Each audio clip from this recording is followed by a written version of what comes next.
I remember as a child going to, it's called Paeonian Springs, and it's not Peony, it's Paeonian Springs. Paeonian, that's how you say it. Paeonian? Paeonian Okay. Springs, because my friend used to live, John Carroll lived there. Well, that's where the Russ Farm was, friend of ours, and we came from Washington, and we packed a lunch so that we could stop going all the way up to Leesburg, and Leesburg Pike was, I guess, like Cottage Street now. I was a child, so I don't remember. We'd have to stop and picnic on the way up.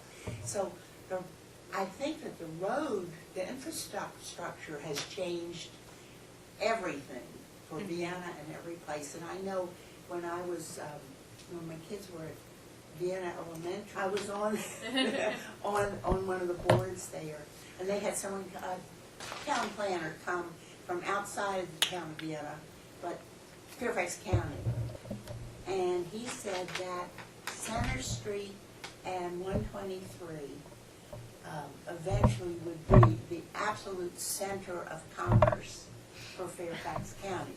Not that they would have everything, but that it would be the hub of the wheel. I'd love to know if that's how it has become. But, so the roads have probably had more influence than anything else in the building, the baby boomers needing houses, and the Yonas Corporation who built small houses, affordable, with lots of bedrooms. Now, Mayor Seaman said when she moved to Vienna that she thought it felt southern. Do you agree with that, I guess? Okay, everything has a story. I grew up in Washington. I didn't know we were below the Mason-Dixon line. I didn't know from north and south. We never talked about it in our home. When I went to New York, they told me I had a southern accent. When I read to Richmond, I had a northern from being in New York so much. So I really didn't know. So it didn't feel, it just felt like country to me. I didn't drive. We could take buses and streetcars and cabs in Washington. And it got so when we hit 606 from 7 and Herndon, it felt like a steel door went across because it was apart from civilization. You said that Vienna felt like the country. The country. Does it still feel like the country to you? Oh, heavens no.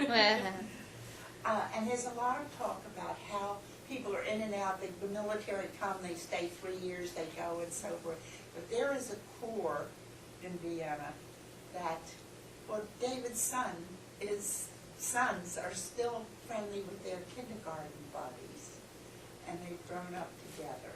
And they're the stable people who are here, and the others come and go, and you watch your neighbors come and go, but there's still a very much hometown feel to it, very much. And I'll tell you, a lot of those people live in Lakeville. They grew up there, went to Madison, came back and bought homes there.